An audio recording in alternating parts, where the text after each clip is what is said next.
네, 반갑습니다. 3월 2주차 저희 공개방송 녹화 자료로 제공을 드립니다. 제가 아직 코로나19 그 확진을 통해서 자가격리 중이기 때문에 정상적으로 지금 목소리가 나오지가 않고 공개방송을 진행할 수 있는 상태가 아니기 때문에 이번 주에는 부득이하게 녹화 편집본 자료를 통해서 공개방송이 대체된다는 점 좀 양해의 말씀 드리도록 할게요. 먼저 제가 이제 코로나19에 감염이 된 그 기간 동안에 많은 그 변동성들이 증폭되는 현상이 나타나게 됐죠. 그래서 먼저 첫 번째 이번 주에 이제 첫 번째 순서로 러시아의 우크라이나 침공 사태가 만드는 금융시장의 변동성 조건이라는 것에 대해서 살펴보도록 하겠어요. 자, 이번 주에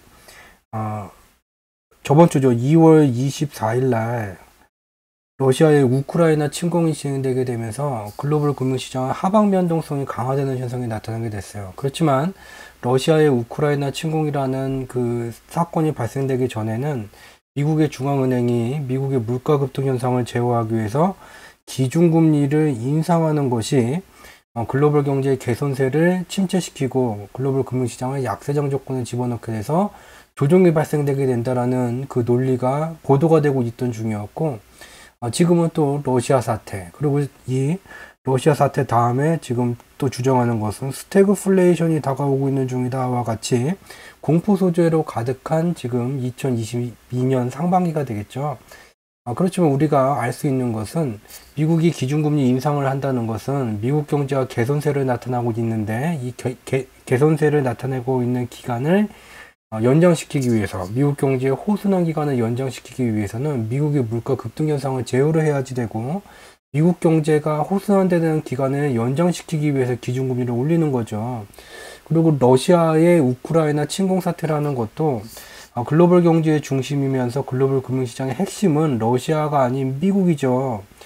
미국은 이번 러시아의 우크라이나 침공을 통해서 미국의 설비 투자와 관련된 에너지 부분에 실적이 개선되고 있는 중이죠, 오히려. 그리고 스태그플레이션이다. 물가가 높은 상태에서 장기 경제 침체가 우려가 되게 된다. 미국은 이미 2021년 2분기서부터 미국의 기업이익이 코로나19 발생 이전 수준을 넘어섰죠. 그리고 지금 미국의 기준금리는 0% 수준, 0.25% 수준뿐이 되지를 않아요. 즉 미국이 기준금리를 일정 수준으로 인상을 했음에도 불구하고 미국의 물가가 고물가 상태를 나타나게 되면서 미국 경제의 개선세가 침체된다.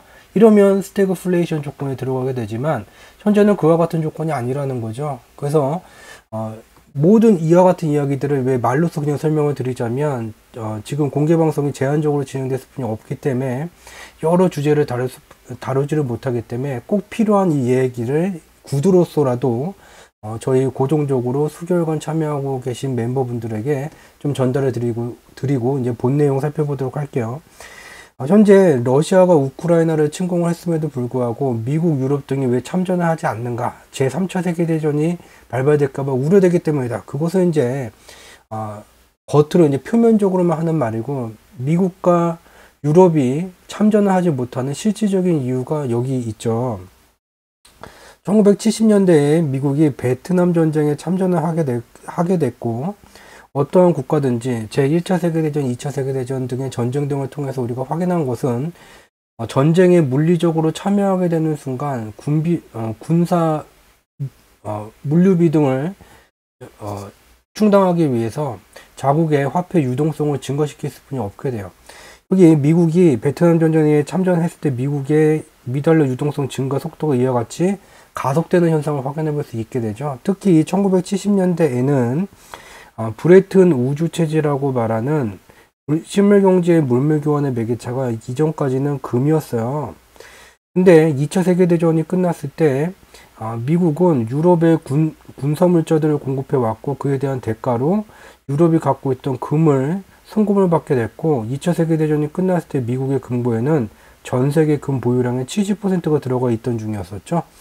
그래서 이 시기에는 실물경제 물물교환의 매개체를 금을 충분히 갖고 있는 미 달러로 연계를 하는 브레튼 우주체제라는 게 진행이 돼 있었어요. 무슨 말이냐면 미달러를 증가시키기 위해서는 미국 중앙은행의 금의 보유량이 증가돼야 된다. 왜? 원활한 실물경제 물물 교환을 위해서는 교환의 매개체가 되는 이 가치가 막 왔다 갔다 되면 안 되고 일률적으로 유지가 돼야지 되기 때문에 이와 같은 금과 미달러를 연계시키는 브레튼 우주체제라는 게 유지가 되게 됐죠. 근데 미국이 베트남 전쟁에 참전하게 되면서 금의 보유량이 증가되지 않았음에도 미달러 유동성을 미달러를 찍어내게 됐고 전비를 충당하기 위해서 결국 브레튼 우주체제가 깨지게 되게 돼요.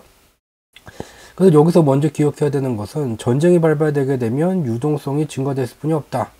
그리고 또 하나 1970년대 당시에는 금과 미달러를 연동을 시키게 됐고 중동에 석유를 결제를 할 때는 반드시 미달러로만 결제를 하도록 제도를 만들었었죠. 근데 이 연결고리가 깨지게 되게 되면서 미달러에 대한 지위가 붕괴되게 되면서 중동 국가들은 석유 가격을 마구 올리게 되면서 오일 파동을 만들게 되게 돼요. 그래서 그 뒤에 미국의 경제가 실업률이 치솟게 되는 현상이 나타나게 됐죠.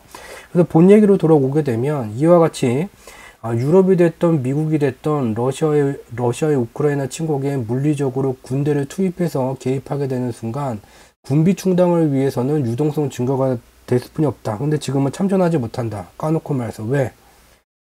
미국의 물가의 수명주기예요. 얘가 밑에서부터 태동기, 성장기, 성숙기, 쇠퇴기로 구성이 되게 되는데 2022년 1월에 미국의 물가는 7.5%까지 급등한 상황이에요. 즉 미국의 물가가 이와 같이 급등되었는데 미군이 우크라이나전에 참전하게 된다? 그렇게 되면 빤히 전쟁에 참전하기 전부터 미국 경제는 폭망한다는 것을 우리는 알 수가 있고 그것을 미국도 알 수 있고 유럽도 알 수 있고 1, 2차 세계대전과 각종 전쟁을 경험했었던 국가들은 알고 있는 것이죠. 그리고 미연준 파월 의장도 우크라이나 전쟁 때문에 유동성이 증가되고 물가 상승 조건이 더 존재하게 된다는 것을 인지하고 있다는 걸 이미 발언을 한 바 있죠. 이어갔기 때문에 유럽이 됐던 미국이 됐던 우크라이나전에 참전을 할 수가 없어요. 이것을 알고 어쩜 푸틴이 의도적으로 물리적 군사 행동을 했을 수도 있겠죠.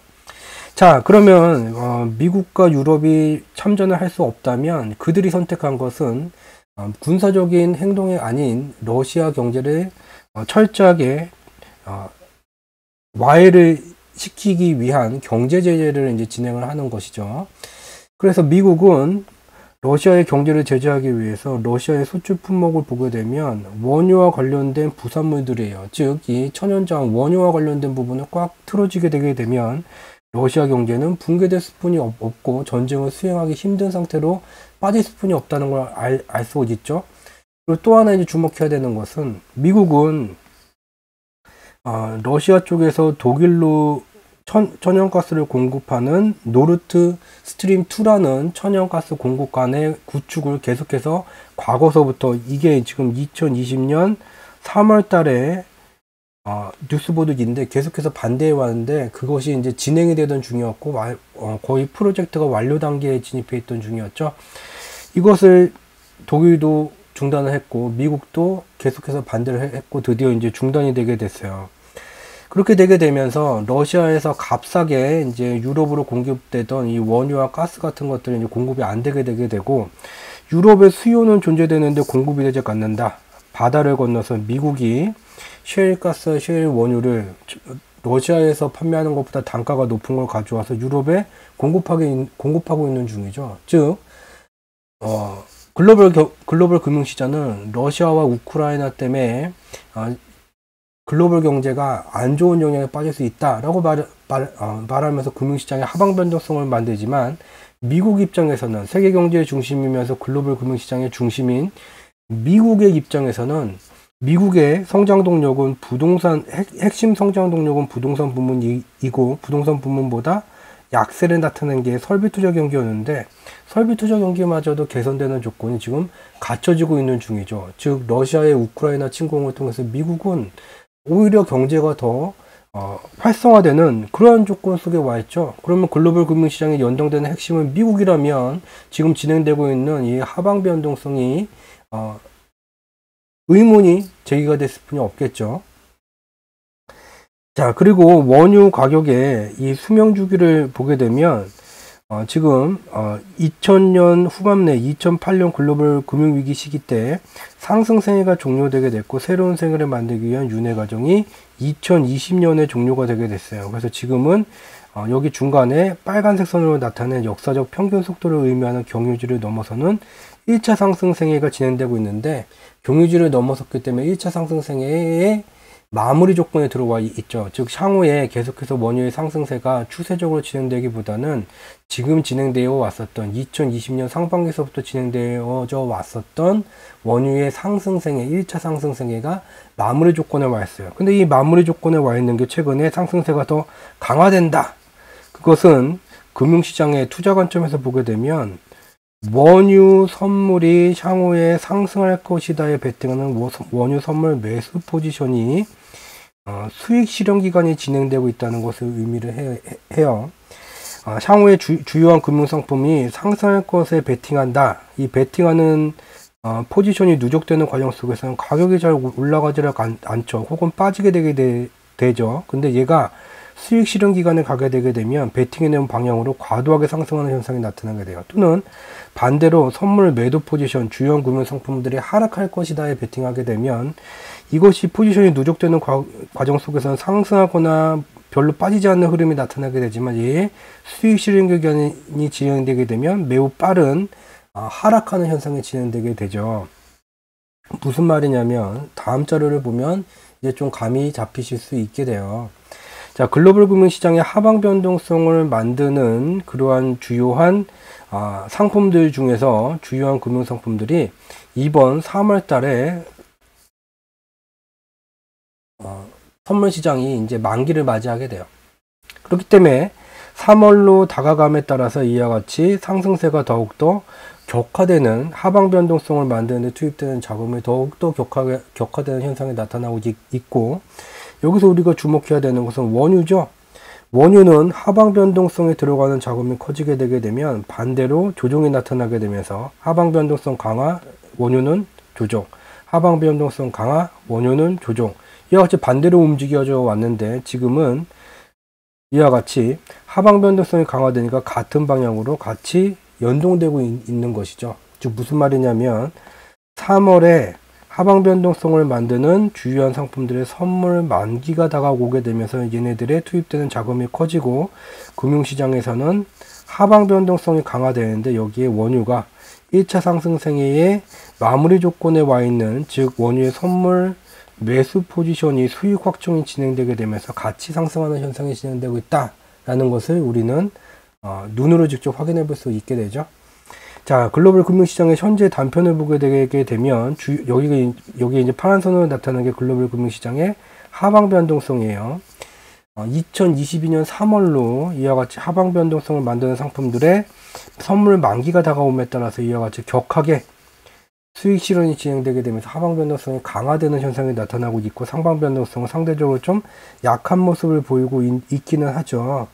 그렇지만 글로벌 금융시장은 여전히 상방 변동성이 주도 변동성을 나타내는 그러한 조건에 와 있어요. 즉 무슨 말이냐면 현재 3월에 주요한 금융상품 중 하방 변동성을 만드는 상품들의 선물 만기가 다가옴에 따라 일시적으로 이러한 상품들의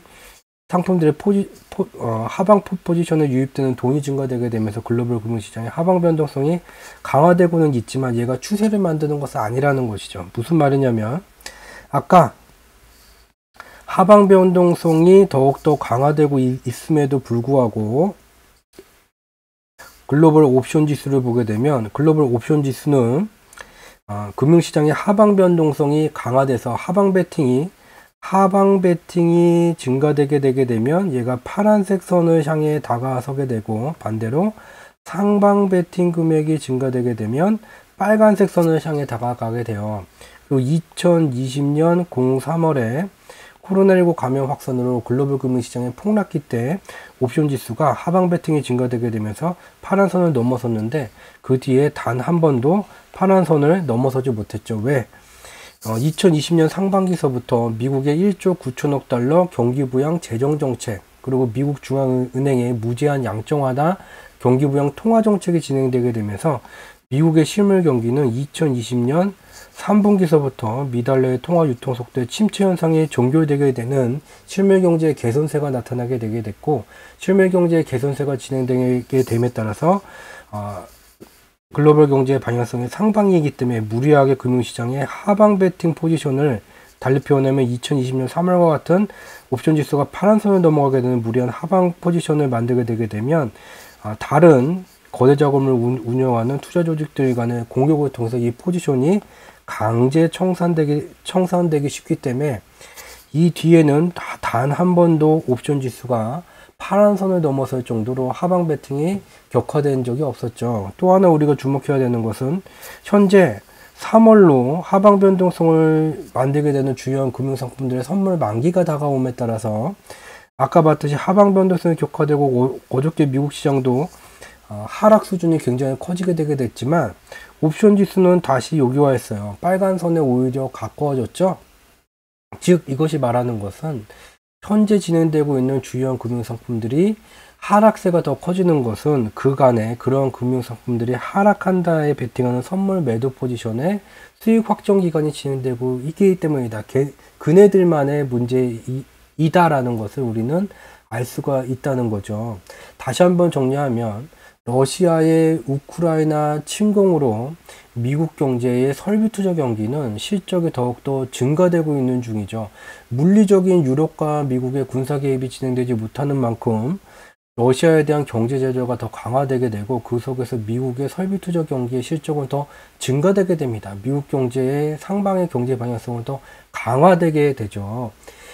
그리고 금융시장 관점에서도 보게 되게 되면 지금의 증가되는 이 하방 변동성은 3월 만기, 선물 만기가 다가온 하방 변동성을 만드는 금융상품에 대한 선물 매도 포지션의 수익 확정 기간이 진행되고 있다는 것이죠. 우리는 과거에 이와 같이 과도할 정도로 상방 변동성이 오버슈팅 현상을 나타냈던 2021년 5월에 상방 주요한 금융상품들이 과도한 수준까지 상승한 이후에는 하방 변동성이 시장을 장악하는 것을 확인해 봤고 그 위치 그대로 지금은 하방 변동성이 과도한 수준까지 와 있다는 것을 볼 수가 있게 되죠. 그렇게 되면 그 뒤에 어떠한 모습으로 시장이 변모하게 될지 이 시각자료를 통해서 많은 말과 많은 고민과 여러 가지 경제 가설과 필요 없이 눈으로 직접 확인할 수 있게 됩니다. 눈에 보이는 것이 다가 아니고 반드시 숫자로 표현된 경제지표의 인가 분석, 금융지표의 인가 분석을 통해서 원인과 결과 분석을 통해서 살펴보게 되면 우리가 살고 있는 이 삶의 우리의 삶 주변에는 매우 많은 기회가 있다는 것.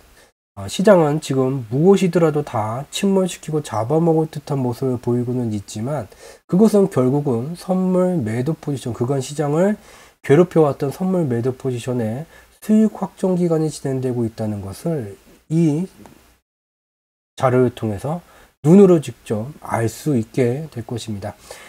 이번 주 화요일 공개 방송 자료는 이 녹화 편집본으로 대체를 하고 목요일 날도 녹화 편집본으로 진행이 된다는 점 말씀을 드리고 차주쯤에는 제가 이제 몸이 코로나에서 완쾌가 될 가능성이 높기 때문에 차주에는 라이브 방송으로 진행이 된다는 점 말씀을 드리면서 오늘 공개 방송은 여기서 마치도록 하겠습니다. 함께 참여해 주셔서 진심으로 감사드립니다. 고맙습니다.